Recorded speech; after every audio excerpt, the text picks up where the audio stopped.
and to the republic for which it stands, one nation, under God, indivisible, with liberty and justice for all.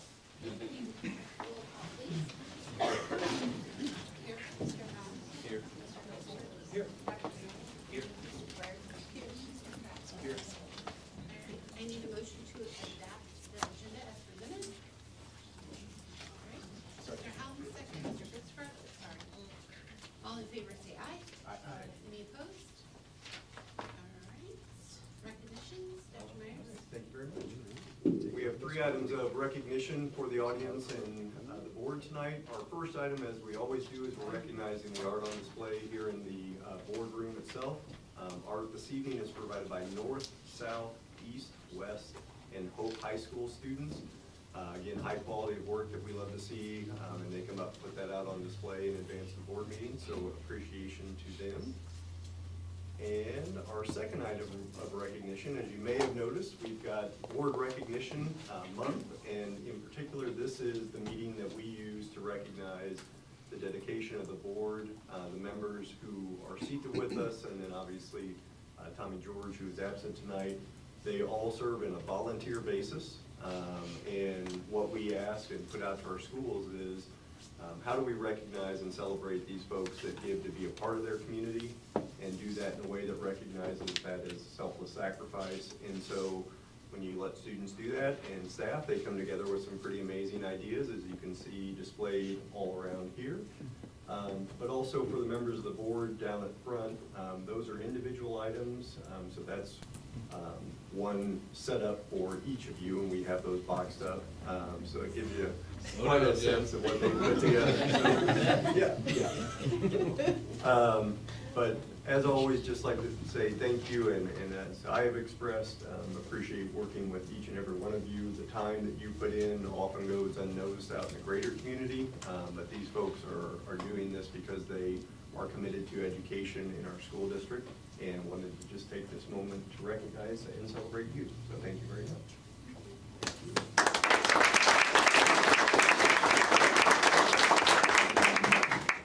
And then our last item of recognition, as I flip over on the chart here, we always look for opportunities to connect more in our community and improve our efficiency and outcomes for students and parents. One of the things that we like to do is look where we can get more convenient and work with our families in a way that offers services, that also addresses and supports health and other initiatives for our students. So our last item of recognition tonight, and I'm just going to kind of read through this, our Fort Zumwalt School District Coordinator of Nursing, Megan Schulte, who is seated at the back here, has really been working and building community partnerships, as I mentioned, that benefit our families and the school district. As you may not know, for years, our school nurses have done vision screenings for our students in kindergarten, 1st, 3rd, 5th, and 7th grades. But now to that efficiency part and that community connection, Fort Zumwalt is partnering with volunteers from O'Fallon's Lions Club. If you have not worked with Lions Club, this is typically an area that's near and dear to their organizational philosophy. And also optometrist Dr. Jeffrey Lant, who is also with us here this evening in the back, to create a more efficient, effective system for these vision screenings and more access to vision resources, which is really the takeaway for this for our families. And so just to point out, year to date, this group, in coordination and working together, has conducted over 3,000 vision screenings for our students here in the district, and then connected to supplemental services and supports. So if you wouldn't mind helping me recognize these folks, we're going to have them come up, do some certificates, and I think a round of applause would be awesome.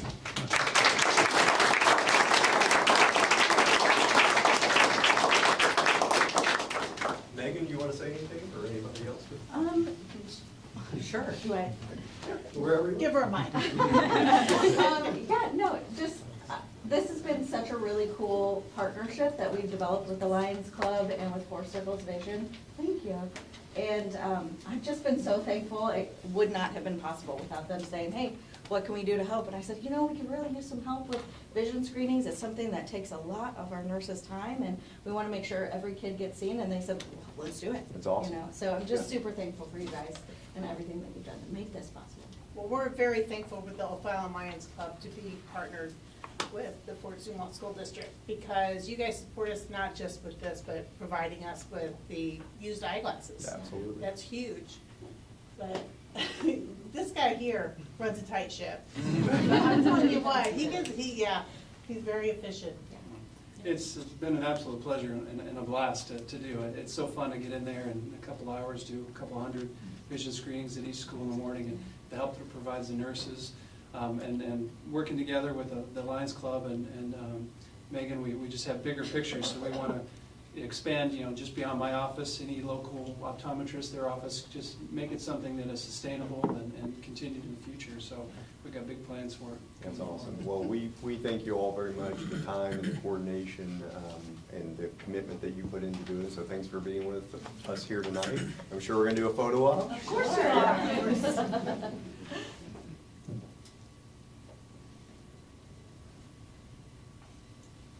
Thank All you, right. guys. Action photo? No?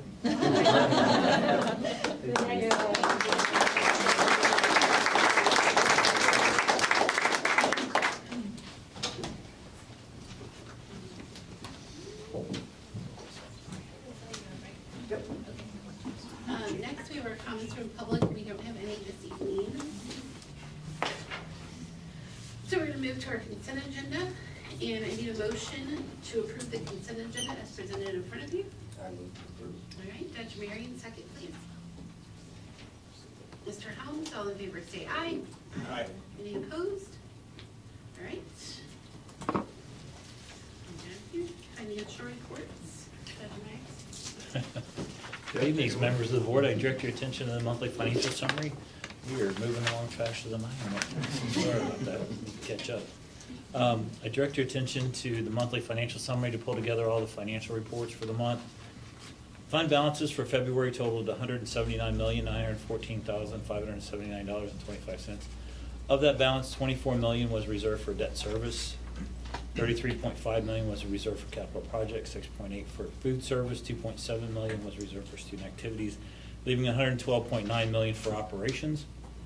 As shown on the investment schedule, $174.4 million was invested at month end. We're averaging around 5%, which is a good return. Monthly revenues for February totaled $26,359,815.92.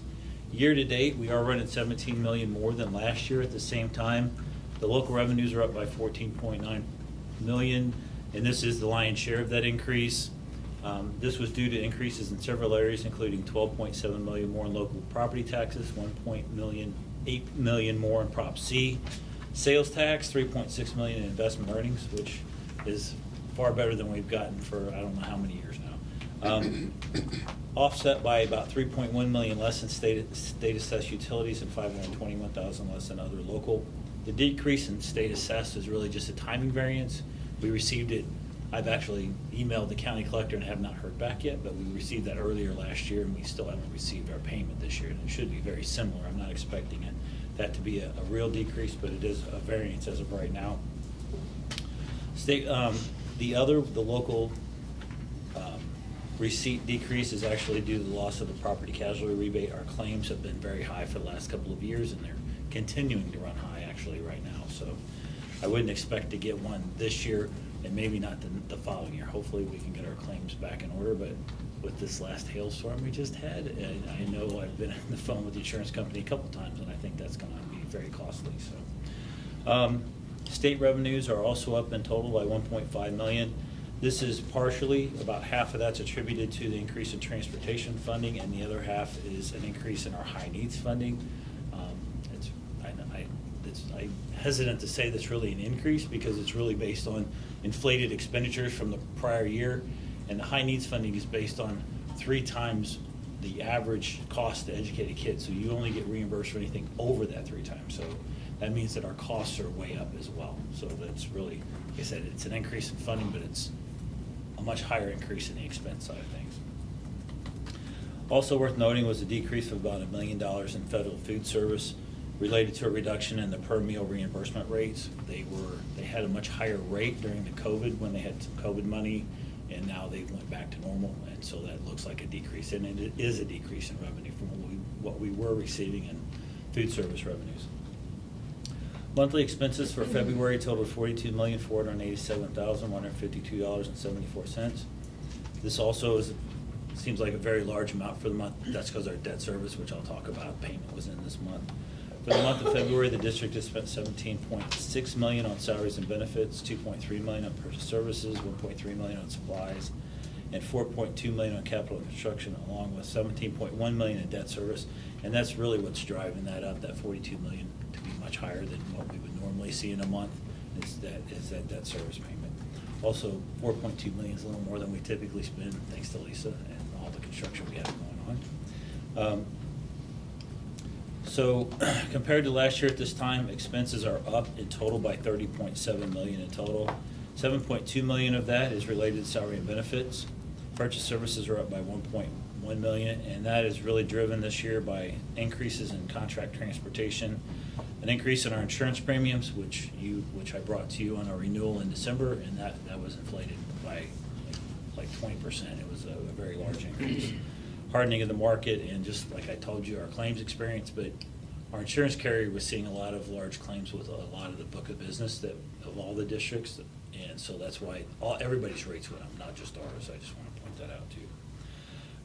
We also had a lot more professional development in the year, and we're implementing a new student data system, which is costing the district a little bit more this year, just a couple $100,000, along with the expansion of the Leader Me program, which also was between the professional development and the materials for that is cost a little bit. And I would also like to point out at this point that those were funded by ESSER 3 money, so we're putting that stimulus money to good use by doing those programs. Supply costs are also higher by $2.8 million, and that is driven entirely from technology spending. We opted to purchase the computers and Chromebooks outright this year instead of doing a lease, which would typically spread that over a 4-year period. And the main reason for that is because of where interest costs are. Our borrowing costs would have been much higher than they had been in the past. So we're making more money on our investments, but it would also cost us more money to borrow through a lease purchase program. So we opted just to pay that and save the interest cost. As far as everything else, actually we're seeing an offset in almost every other supply category is kind of down versus what it had been in the past year. So again, that Chromebook purchase is the entire reason for the increase in supply cost. Capital spending is also up by $15 million so far this year, as we have several major bond finance projects going on throughout the district, and our debt service expenses are higher by $4.6 million. And that's also related, that increase is related to, we sold $55 million in debt last year, the year before. It's been about a year and a half now, I think. So, so that's factored into our debt schedule and what our payments and interest costs are. So, I don't know if anybody has any questions. That's the monthly financial report. All right, if not, I need a motion to approve the financial reports as presented in front of you. Mr. Scott, second, Mr. Helms, all in favor say aye. Aye. Any opposed? Next, we have old business. Thank you. First item under old business, as part of our CSIP, Continuous School Improvement Plan process, we come back quarterly and provide updates to the board on various aspects of how this is progressing. One thing to kind of point out before we dive into tonight's report, plan currently is in June to come back and do a comprehensive review, get together with the gold champions from last year in May, kind of do some overall updating and bring back that full report. But specific to tonight, Ben Waters, our Assistant Superintendent for Curriculum and Instruction, is going to go over kind of a big picture on academic achievement, and then we'll connect this in a little bit later as we get into some of the curriculum requests. So, yeah, it's all yours. Definitely, thank you. I just wanted to give you a quick academic achievement update. We have not been through the APR report for the district yet, so we thought tonight might be a good chance for us to take a quick look at that. If you have forgotten, since last year, the APR is our annual performance report. So every school district in the state of Missouri gets one of those, as does every single individual building in the state of Missouri. We're going to look at the district's overall report tonight. I set one of those at your place so you guys can kind of follow along with this. The APR really measures every school district. It kind of is the determiner whether or not you become accredited. So if you are at a 70% or higher with your APR, you are accredited in the state of Missouri. We ended up with 170 out of 192 points, so we are at 88.6, so we are accredited. Next year, we'll have an opportunity to be accredited with distinction, so we hope that we earn that as well, but we won't know that for some time, probably. And this actually came out in December, so it's a little tricky because when we're building CSIPs and building improvement plans, we're really working with data that is a year old. So we did not get the 2023 from last school year until last December. Hopefully that will speed up a little bit as they're kind of working the kinks out of this.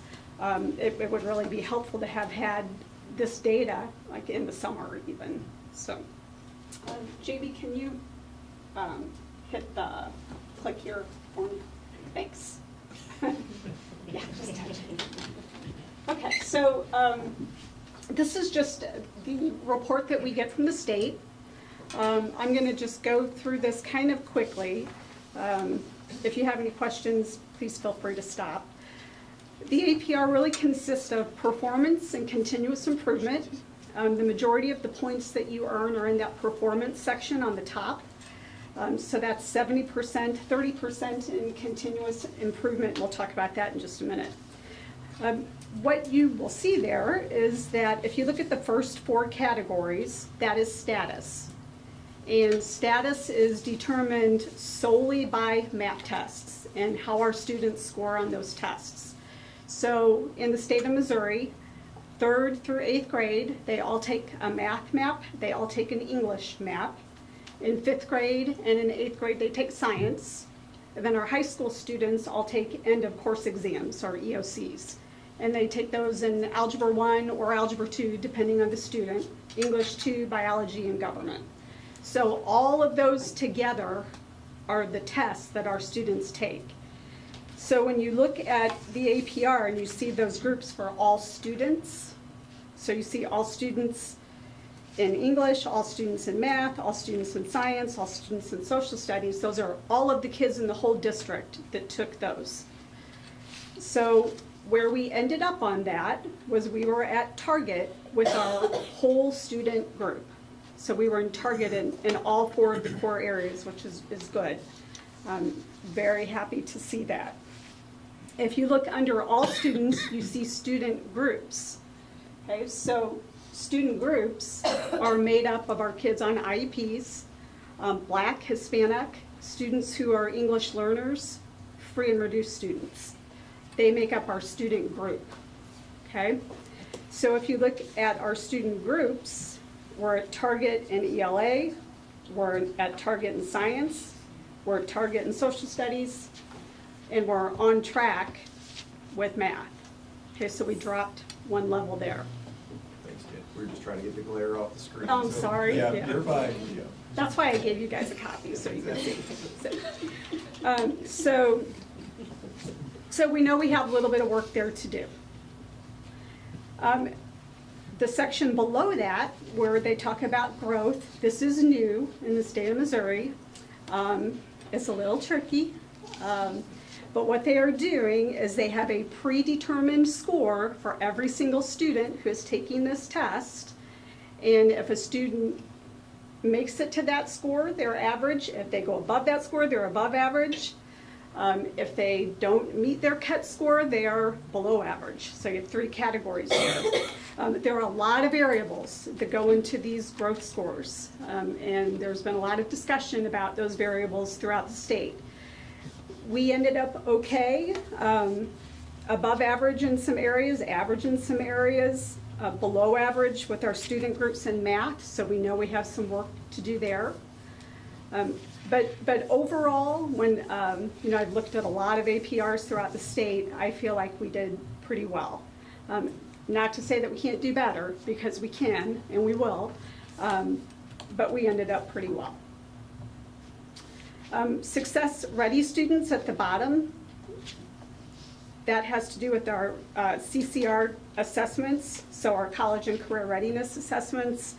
We only got half of our points there because students are really no longer, a lot of students are not taking the ACT any longer because many universities don't require it anymore. So years back, pre-COVID, we had really high numbers of kids taking the ACT. That's not happening anymore. So we lost some points there. Advanced credit we do really well on, so those are our students who take dual credit classes, Project Lead the Way, AP. About 70% of our class of 2023 took one of those types of courses and had the opportunity to earn college credit. That's really high, so we're really pleased with that. Graduation rate, graduate follow-up, we did well on. We track students all the way 7 years from their cohort. So they're from their freshman year plus 7 years, we track those cohorts. And our graduation rate overall with that cohort last year at the time of graduation was about 95%. And when you go back and you look at the 7-year rate, we were at about 96.6. So pretty high, although we had an MTSS committee meeting last week, and I think we were all feeling like that's not high enough. We want 100% of our kids to graduate. So that's absolutely our goal there. If you turn the page or flip it over for you guys, we have the continuous improvement part on the second sheet. That is worth 30% of the points. It starts out with having an improvement plan. That's our CSIP, so we have that on file with the state, received all the points. We have not done our response to standards has not been graded yet by the state, but that should happen before too long, and we should get those points next year. We weren't penalized for not having that, it's just left blank for us. We do give a climate and culture survey to our students, to our staff, to our family. Could I ask you, what is Yeah. the LEA response to standards? So it's the MSEP standards. We have to write a response from a district perspective for each one of those standards. So it was a multi-page document that is required by DESE. It was really fun. We enjoyed it. And I had a lot of help too. So climate and culture surveys, we have done those, and if you're parents in the school district, you have taken those. Success ready students, we received all of our points for the kindergarten entry assessment, that's the KEA.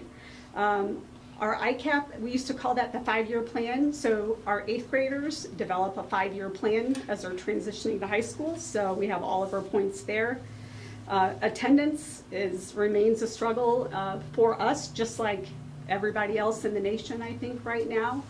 We had about 85% last year for attendance, and we're running just slightly above that this year, but not by a whole bunch, and that has been since COVID. So that was a product after 2020 is when we really saw that take a dive. And we've not rebounded, and not many people have. It's really a struggle. We did get CTE expansion points. Those were kind of 2 bonus points, and that was for the apprenticeships that we have put in place.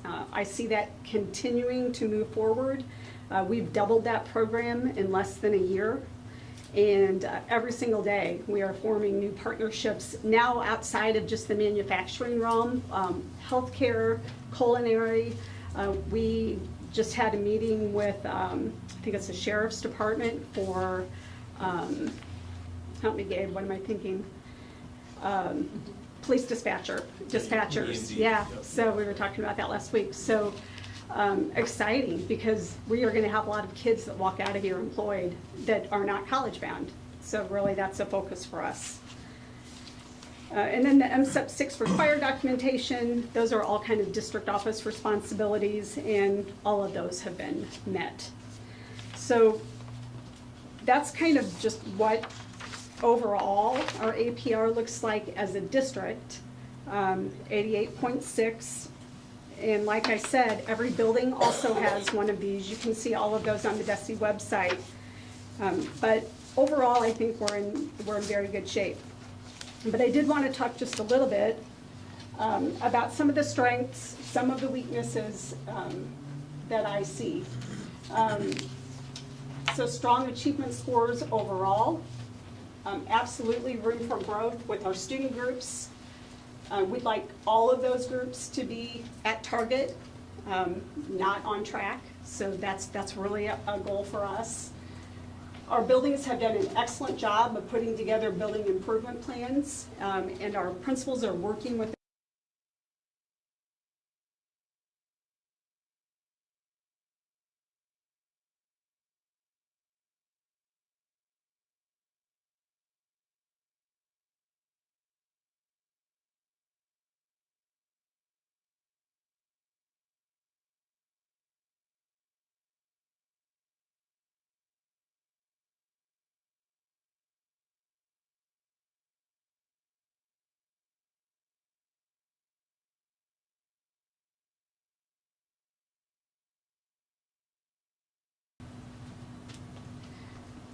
student attendance continues to be an area of focus. Our principals are doing everything they know to try to get kids to come to school, meeting with families, bringing in outside members of the community for help sometimes, if they think that will help. You know, just everything we can do, trying to build individual relationships with kids to try to get them to want to come to school, get them involved in activities. It's just really hard right now, but they're doing everything they can. We would love to see more kids take college career ready assessments. Again, it's kind of a hard sell when the universities are saying you don't have to have it any longer. But we do offer the ASFAB to all of our students. We do have some kids partake in that, but we would love to see that number go up.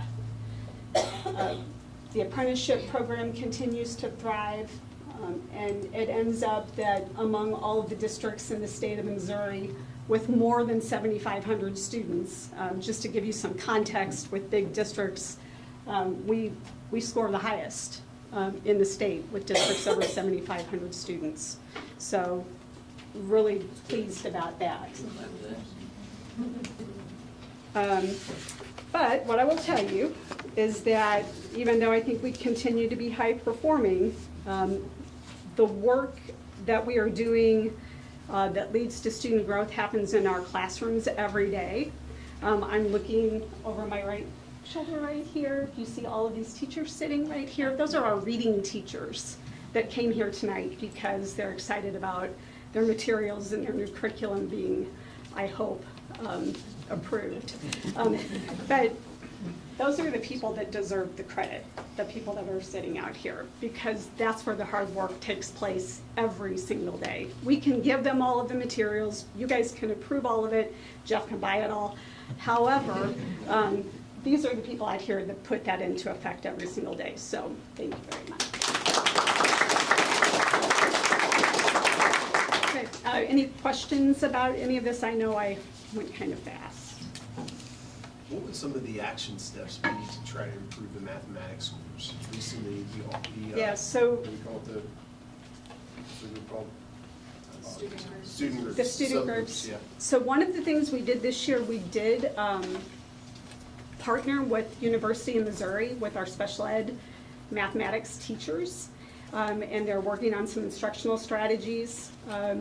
We've done some things where we have cycled some practice activities throughout the year, because sometimes it really is that a kid doesn't know how to enter into a problem or enter into this testing scenario, so we've really tried to work on that. Our new math curriculum and our new math materials really address how to work with those specific groups, so teachers have more materials at hand. When Dan talks to you a little bit tonight about the benchmark assessment program that we'd like to purchase for next year, half of that is from math.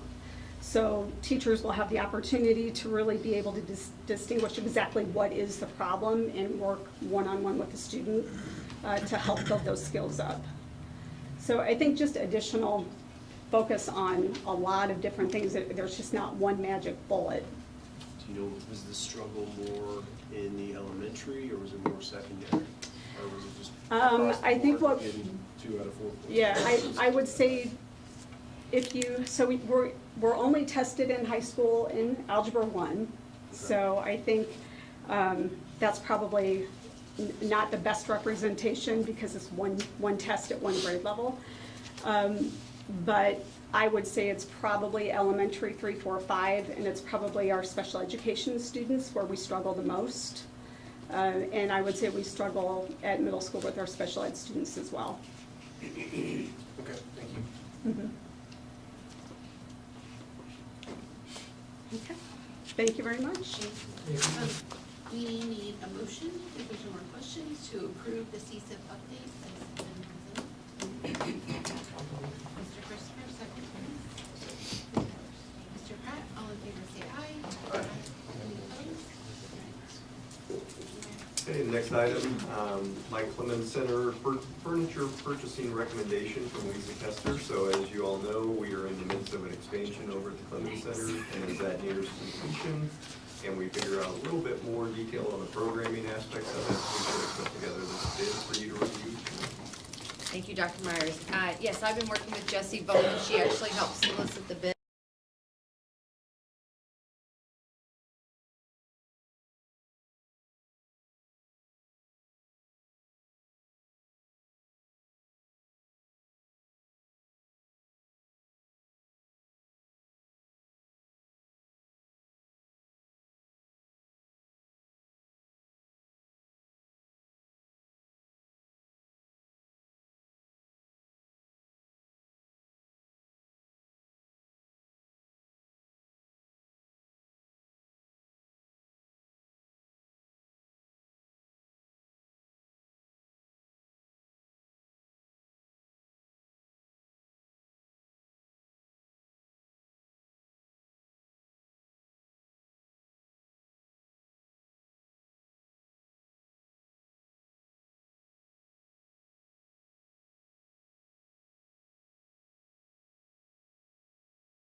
As presented.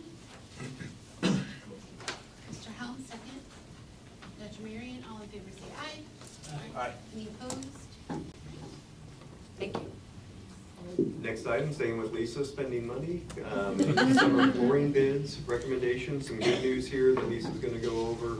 These are again, obviously summer projects, and tried to expand a little bit where we could, so if you wanna walk us through the bids, Lisa, that'd be great. This is summer, thank you, Dr. Myers. This is some flooring renovations that we had identified, mainly at Jail Mud was part of our bond issue that we had identified. Their floors are in need of being replaced. So we solicited bids for Jail Mud Elementary to do their corridors and classrooms in the original part of the building, and then we added on a couple of smaller projects that we identified at DeBray Middle School. Their library, their flooring was original from 1996, so it was time to replace that. And East High Choir Room needed some replacement. So we put that bid package out, and when we got our bids back, we had 2 bidders. The lowest bidder was Rischerdi Floor Covering. The base bid for all of it, or for Jail Mud, was $211,192. And then we put out an alternate bid to replace the ceramic tile in their bathrooms, just to give us an alternate. It's original, it's seen better days. So that was $22,956. And then DeBray was $26,994, and East High was $7,158 for a total of $268,300, which is good bids because I had actually estimated it to probably be close to 300 and something thousand. So, and that includes we have to do some moisture mitigation. The floor slab's actually, believe it or not, wet for a 1950s building. So that is what we'll have to do. We will have to do a little bit of abatement. I've talked to Dr. Myers about that, but it should be under the $50,000 threshold that requires bidding. And we'll be able to move forward with this project, and we're super excited if you guys approve it. Any questions, I'd be happy to answer. Is that coming in ongoing maintenance or warranty work or anything like that, the flooring? You mean once they install it? No, well, we'll get our 1-year warranty from the labor who put it, the contractor puts it in, and then there's warranties on the different types of flooring that we're putting in. I assume some of the areas are carpet, the other areas, is it final composite tile, luxury vinyl? What are we putting down? At Jail Mud, we're gonna replace it with vinyl composite tile, they call it VCT. We're taking the old out, putting new VCT in, ceramic tile in all the restrooms, and then carpet at DeBray and East High. All right, thank you. Any other questions? Okay, if not, I need a motion to approve the contract presented before you for Richardi floor covering. Mr. Pratt, second. Ms. Bird, all in favor say aye. Aye. Any opposed? All right, thank you. Thank you. Okay, next item is our lawn mowing services recommendation. As you remember at last month's meeting, we talked about, we were extending a current agreement for a portion of the district. This is bringing back then a bid to look at the other portion of the district, and long-term, these will be merged. Dwayne Kitson is here from our Maintenance and Facilities Department. He's gonna walk us through the bid. Dr. Meyer, thank you, and Board of Education, thank you for your time and having me tonight. We solicited this to many vendors. I personally talked to 6 vendors myself, and 3 of them did walkthroughs, and 3 of them gave them bid, and you should have the sheet in front of you for the bids. This is only a 1.3% increase since 2021, so it's a really good price. Archway is currently doing half of our district, and anything I had them to do, they done at a reasonable time, so they're a good company to continue with. So now they will have the total district. So, if you have any questions. They could cover the other half of the district with their personnel? Yes, I had that conversation prior to, and they said they could do it. Archway does a good job. This is the second half, so. Second half. Yeah, So- yeah, so we did the first one last time, yeah. Any questions?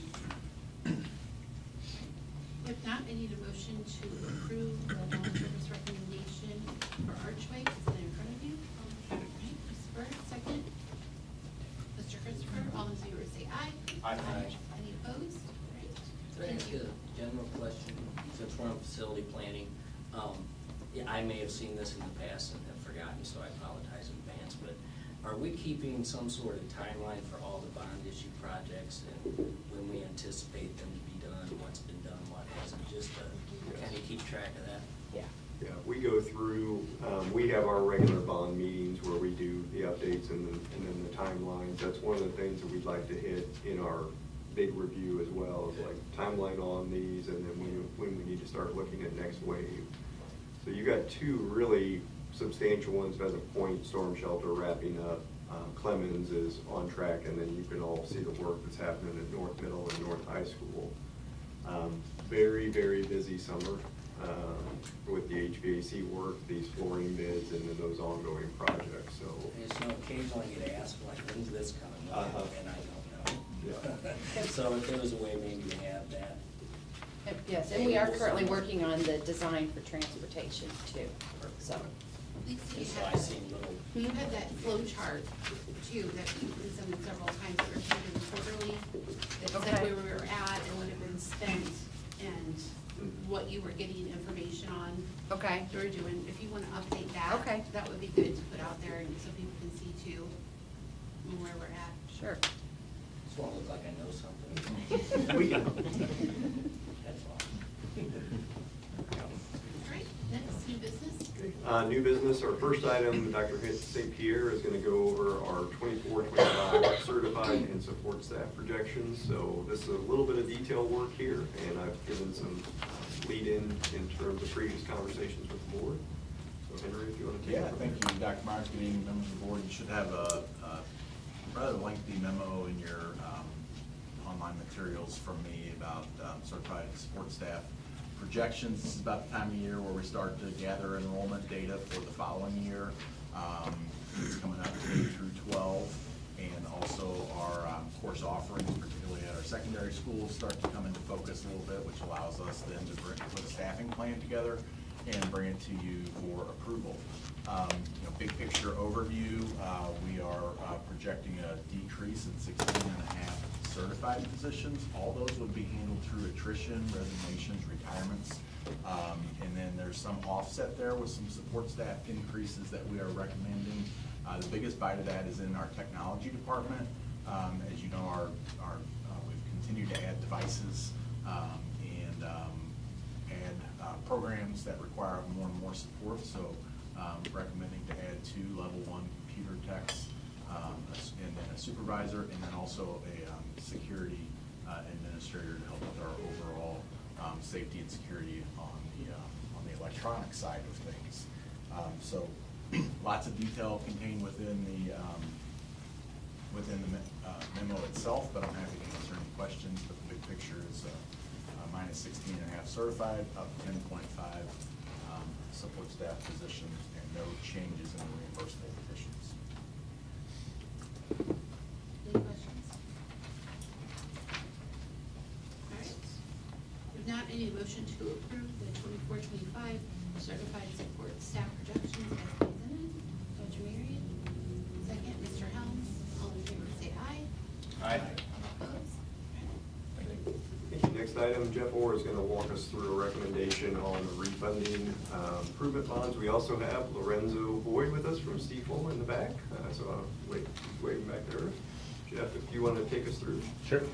Lorenzo's here just for support. He's actually, Stiefel Nicholas identified a refunding opportunity, which is comprised of 2 different older bond issues that we currently have. And as part of that analysis, I don't know if you want to speak to the numbers real quick, but right now we're looking at probably new money, which kind of goes towards your question. I met with Lisa here recently to see where we were at. We have about $33 million left in the bank on the old bond issue.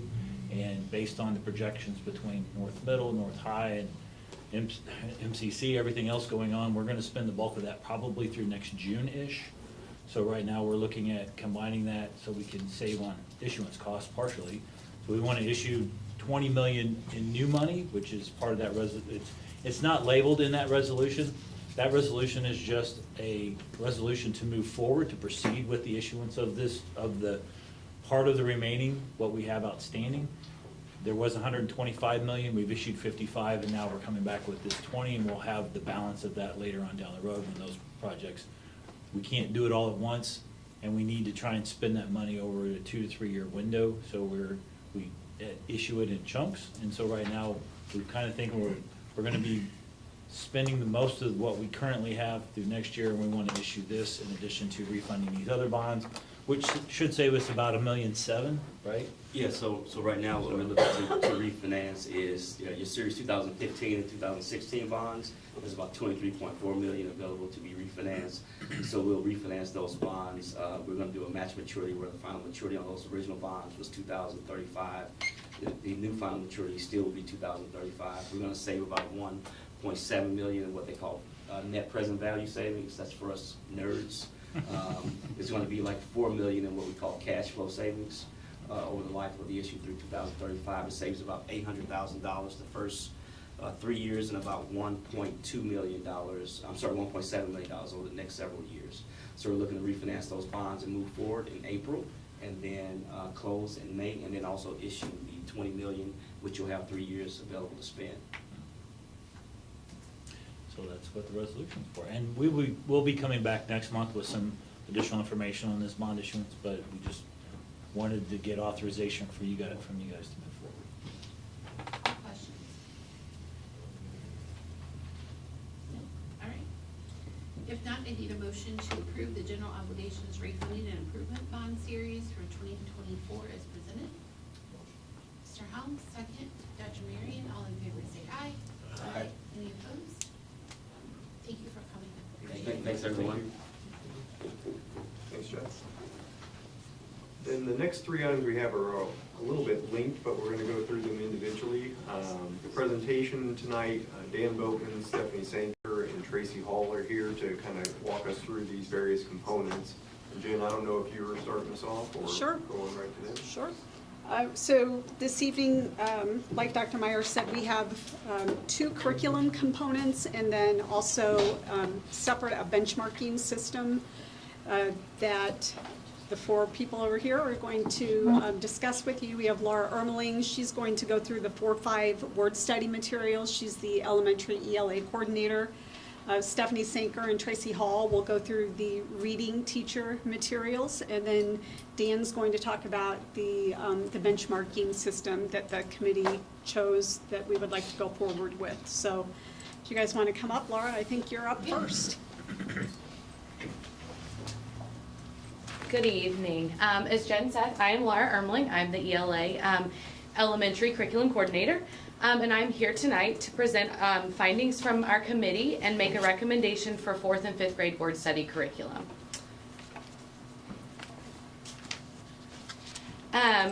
In order to make this recommendation, we brought together a team of 4th and 5th grade teachers from throughout the district and myself on that team as well. Those teachers came from multiple different buildings across our district, and again, they were comprised of both 4th and 5th grade teachers. We met and reviewed and evaluated 3 different word study resources. There were several different things that we thought about or considerations that we took in mind whenever we were evaluating these 3 resources. We used a rubric and also kind of these overall considerations that we wanted to make sure we were paying attention to.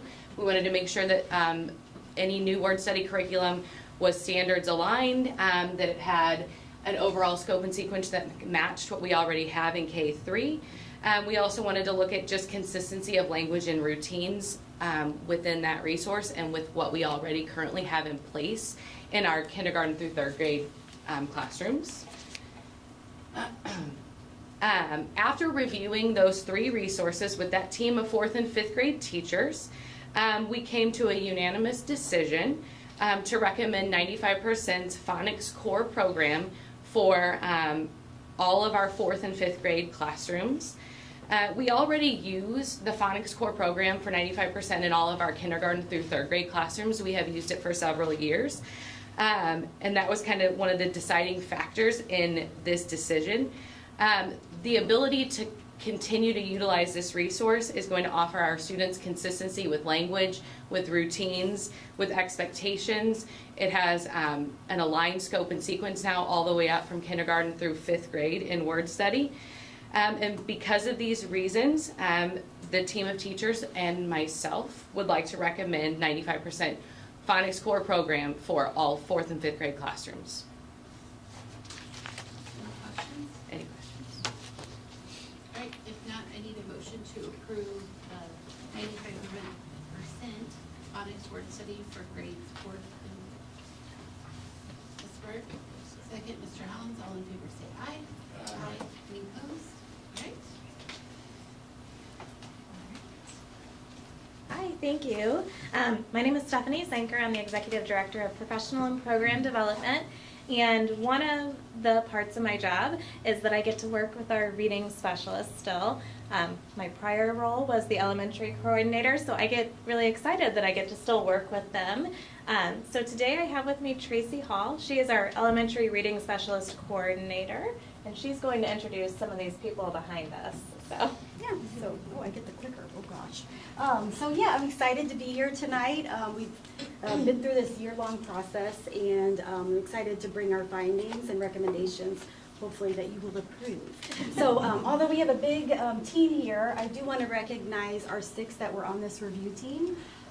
We tried to represent all of the 16 elementary schools across our district, so we have both title, non-title buildings, we have K-2 buildings, 3 through 5 and K through 5 buildings that were represented. So each of us brought a lot of experience and different backgrounds to the table that was very much appreciated. So, yeah. All right, so the team started with really doing a needs assessment. They wanted to determine what they currently have and what they needed in order to continue to improve. So they did that with the team of 6 that you saw on the previous slide. And then they also wanted to create a philosophy for reading specialist intervention. You've seen that a lot with our other curriculum departments, but they wanted to create one from on their own, and we'll see that on the next slide. And then in the slideshow, there are some things that are linked if you want to learn more information about any of these items, but it'll have the rubric that they used, the Missouri standards, and then all of the product descriptions.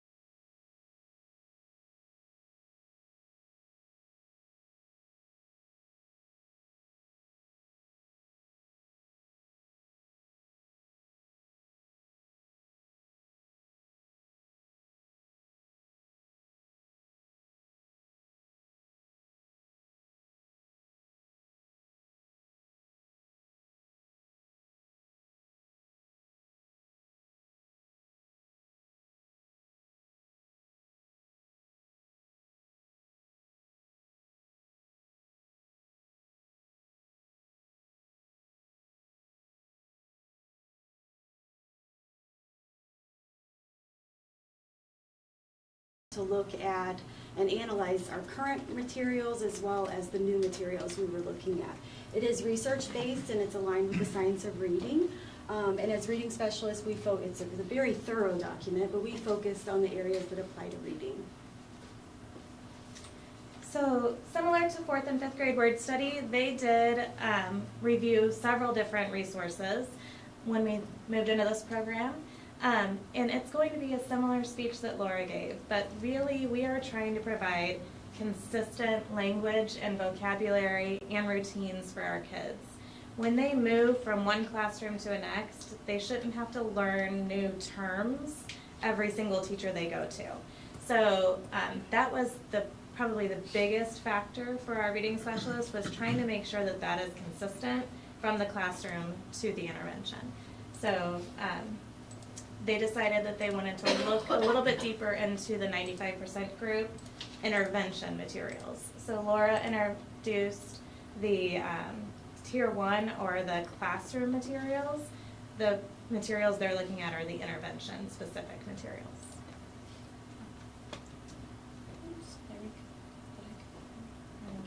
I skipped the most important part. Okay, so our review team, like Stephanie said, we chose to pilot the 95% phonics intervention materials. It was great, just like everybody's been saying, to see that common ecosystem come together for our kids. Like they walk in, they know exactly what's expected. The lessons just were seamless. They were able to pick up on it a lot quicker pace, and it was a lot more effective to have that common language available. So it was a great program to be able to pilot. It is a structured literacy program based in the Orton-Gillingham methodology, meaning that it is systematic, sequential, explicit, and cumulative, and diagnostic in nature. So it's a huge program material that we took on, but it is comprised of 3 levels. So we have basic, advanced, and the multisyllabic levels, and it has over 75 evidence-based phonics lessons that we could apply directly where the kid needed, where their lagging skills were. It also has a multi-sensory program that you can supplement if needed, which it has hands-on manipulatives that support their learning in the classroom as well as the lesson we're learning during that time. As reading specialists, we did use the data provided from the 2 assessments that were available, which are the 95% phonics screener and the 95% phonological awareness assessment. And that enabled all of us to pinpoint exactly what lagging skill they had and go ahead and provide that instruction right away.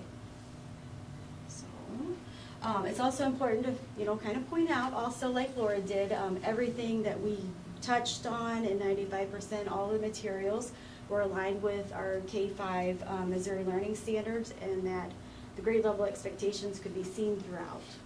So, anybody have any questions?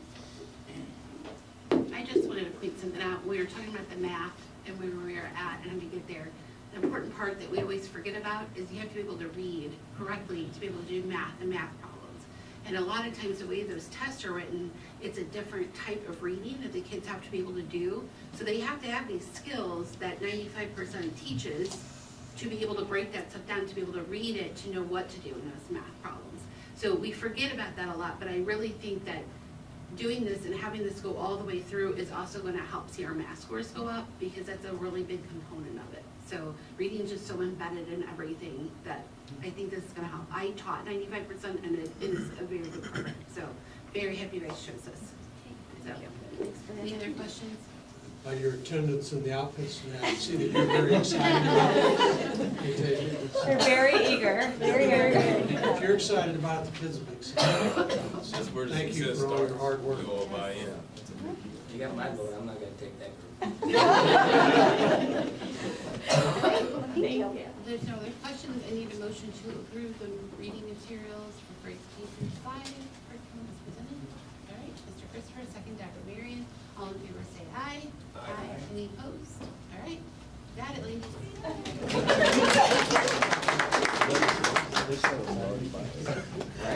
All right, thank you, Mrs. Powers, members of the Board of Education. My name is Dan Boatman. I'm the Executive Director of Teaching and Learning with the Fort Zumwalt School District. I'm here to talk with you about the academic screening tools that we are recommending to you this evening. This process began with a group of teachers, instructional coaches, specialists, building administrators, district administrators, looking to answer the question, what is the best screening tool available to help us understand and to better understand our students' strengths when it comes to reading, looking specifically at their skills with phonics, phonemic awareness, vocabulary, comprehension, and fluency. And so you can see we had a very strong team of teachers and educators that were working through this process with us. One of the things that we also know that in the state of Missouri, there's a Senate Bill 681 that was passed a few years ago, and there's a lot of legislation within that Senate bill, most of it, quite a bit, that focuses on reading. And one of the things that I'm proud to say is that from Fort Zumwalt, we have done many things that are above what that legislation provides. And you can see some of those things here on the board. The things in the black font are the things that are required, such as screening kids in K-3 in the area of reading. We have been screening kids K-5 instead of K-3 over the last 2 years, and also instead of screening kids twice a year, screening kids 3 times a year and continuing to progress monitor. So our teachers and our staff, they've done an exceptional job. Again, not just working to meet a mandate, but truly doing what is best for kids so that we know them better as readers and we can respond appropriately. So again, our team was looking at the best, most effective and efficient assessment, but also meeting the requirements of the Senate bill. Part of what happened with the Senate Bill 681, the state determined certain reading assessments that would be on their approved list. And so we also needed to make a transition to make sure we were using one of those 4 assessments.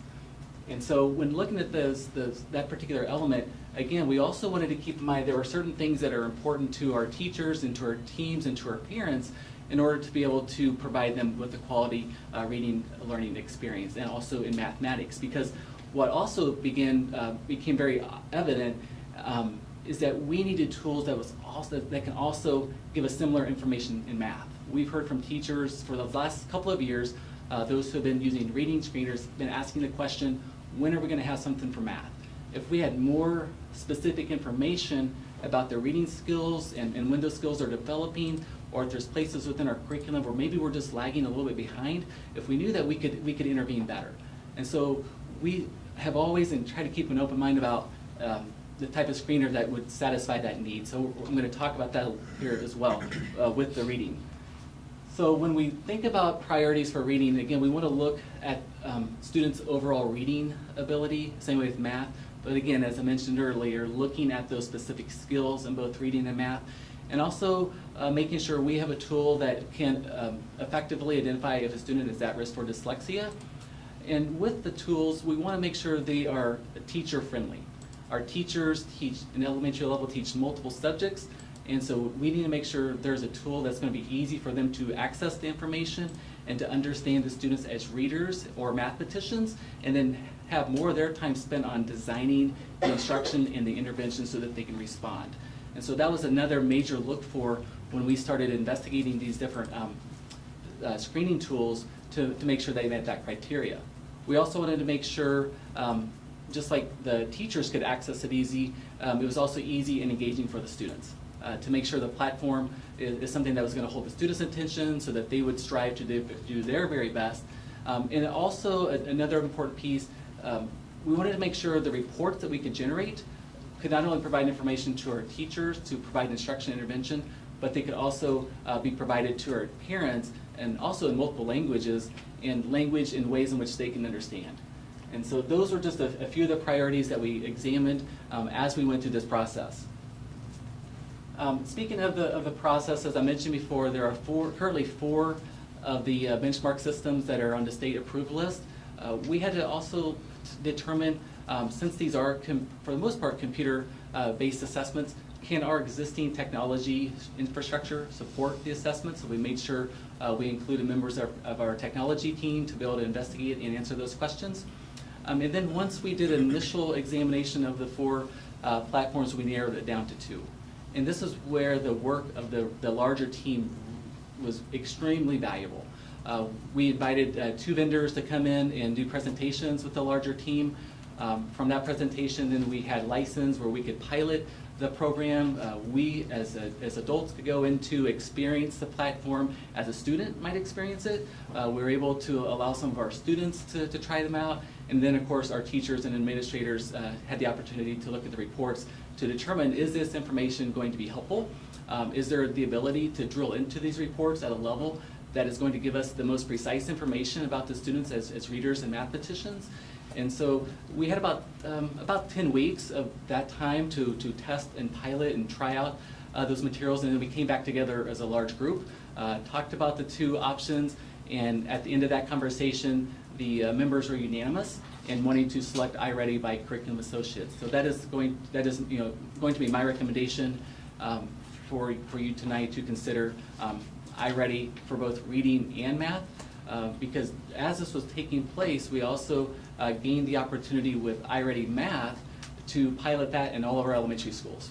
So each school had 1 or 2 grade levels that administered the iReady Math assessment, and again, kind of a similar experience. Examine how did the students engage with it, did the reports give the teachers information that was going to be valuable in supporting their instruction, and again, having, you've heard before, kind of this consistency of information. Can the teachers go to one location, collect either reading or math, and have very similar information about the subjects that they're trying to find, and again, drill into those student reports to find out exactly where the gaps are, where the strengths are.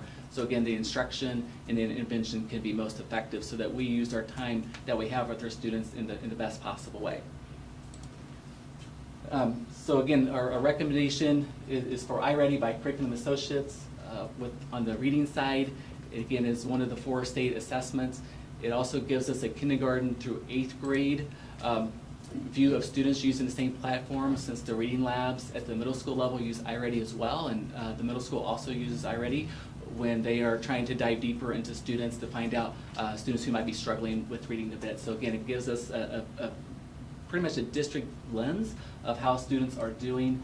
Again, it best meets the needs of the committee. There are hundreds of thousands of students that are using this, so we feel very comfortable and confident with the norms. There's a high correlation with math assessments. And the other thing is the continuing professional development and support, and talking with the team from iReady, at least 2 of their members that will provide us with ongoing professional development and data support are local. And so there's an investment there that they have in the St. Charles County that we feel is going to also motivate them to want to do a good job. And we just feel like, again, the types of professional development and support that we're going to receive from iReady is going to be very strong. So that is my recommendation for you this evening, to consider iReady for both reading and math. And I would be happy to answer any questions that you might have. Any questions? If not, I need a motion to approve iReady for elementary curriculum for math and ELA. Ms. Bird, second. Mr. Holmes, all in favor say aye. Aye. Any opposed? All right, thank you. Thank you. Thank you all.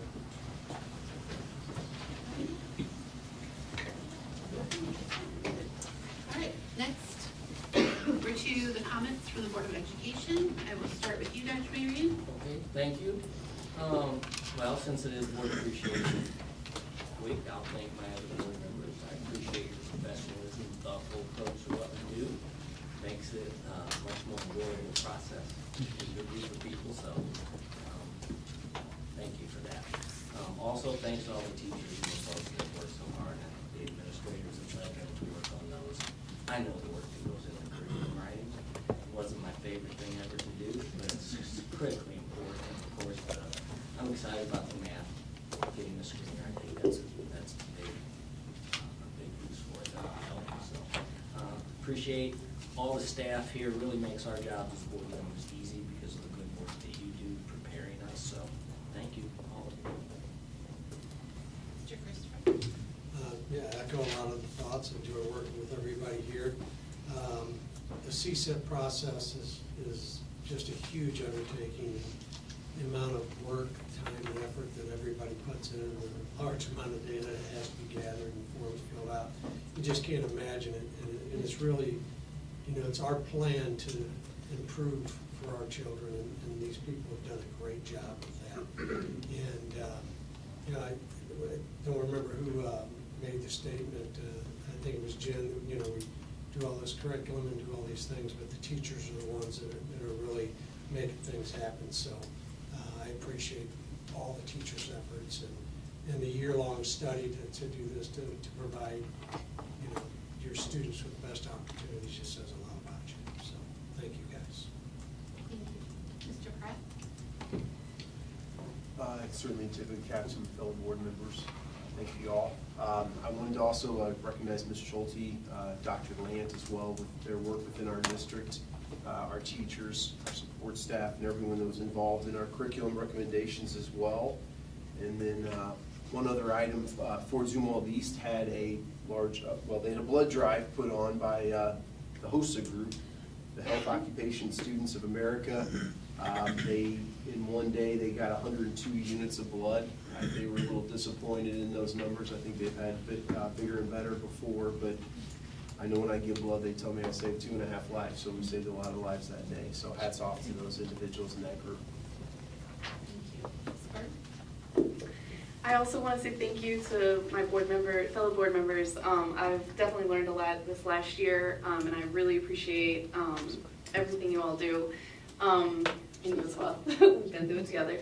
I want to say thank you so much to the community and the teachers, what you guys are doing. I love how first we started off with the glasses to be able to see the words. We move on to the classroom, to anyone who might struggle a bit more, to assessing it. I absolutely love how it all really fell together in the meeting.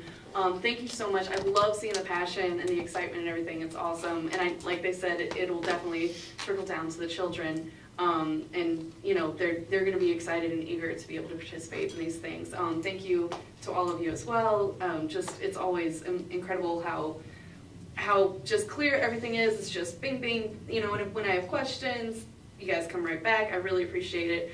I also want to congratulate Dana Martin, as she served as the mental health professional at the Early Childhood Center since it opened in 2017, and she's recognized as the Child Advocacy Center of Northwest Missouri, by the Child Advocacy Center of Northwest Missouri, and she'll be honored at the April 5th at their pinwheel ceremony for going above and beyond for the well-being of children. And also I want to say break a leg to all of the shows in Fort Zumwalt. East High will present Oklahoma, North High will present the SpongeBob the Musical, South High presents student-directed shows, and West High presents Shrek the Musical. So check those out if you can. All right, well, I don't have much left here. My gracious board members left so much for me to say. No, seriously, thank you all. I really appreciate being able to collaborate with you all and just be a part of this. This is definitely a highlight of my life. So I'm thankful for even being able to be up here, to be a part of this. So, and I'm thankful for all of you teachers that put in so much time as well. You all have a thankless job. As a parent, I'm so appreciative. I'm so appreciative because I know how these generations are our future. So, I very much appreciate the time and the hard work you all put in to build our district to get it to where it is. I do want to give a shout out to Kobe Anderson from Fort Zumwalt North High. He's a junior. He's the 9th player in Panther boys basketball history to score 1,000 career points. So he hit that milestone on February 6th against Jackson High School. So congratulations to him, and also congratulations to South High sophomore Jenna Gumahan, who is the first Fort Zumwalt state champion in girls wrestling. So she won the 125-pound weight class. So it's a heck of an accomplishment here in women's ball too. Yeah. That's awesome. So, congratulations to her. Thank you. To all of you guys, you know how much each of you mean to me and being on here.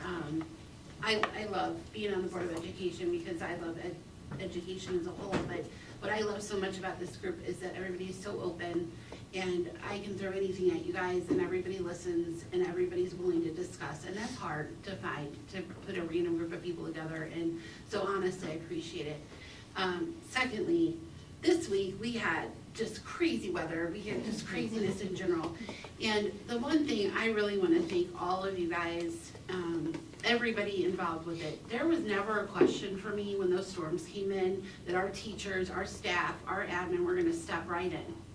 And it was our youngest that were going to be affected with it, which is the scariest as a parent, Luckily, mine was home that day, but I had huge anxiety, even knowing the teachers who are my very good friends that are around with my kiddos. But all of you stepped up. All of you were like, what do you need? I'm here. You kept our kids calm. You made sure they were okay. And I appreciate that. As a mom, as the board president, as a part of this district, that's so incredibly important that everybody just always does that. And number one is taking care of our kiddos. So from the bottom of my heart, thank all of you. And all of you, Dr. Myers, you have done a phenomenal job of handling things as they came in. So thank you all very much. So with that, I need a motion to go into closed session in accordance with RMSO 610.021 to discuss the approval of the minutes from the February 20th, 2024 closed session meeting and hiring, firing, promotion of personnel. So I need a motion for that, please. All right, Mr. Pratt, second, Ms. Byrd. Roll call, please, Ms. Marks. Mrs. Bowers? Yes. Mr. Helm? Yes. Mr. Christopher? Yes. Dr. Meyer? Yes. Mrs. Byrd? Yes. Mr. West? Yes. All right, we'll take a quick break.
Excuse me, other way around, I'm at Planet Fitness All right. now, I used to be at Club We're live. Fitness, Now, for everybody out there. Come join me. if there's nothing else, then we're gonna adjourn for the evening. Anything else?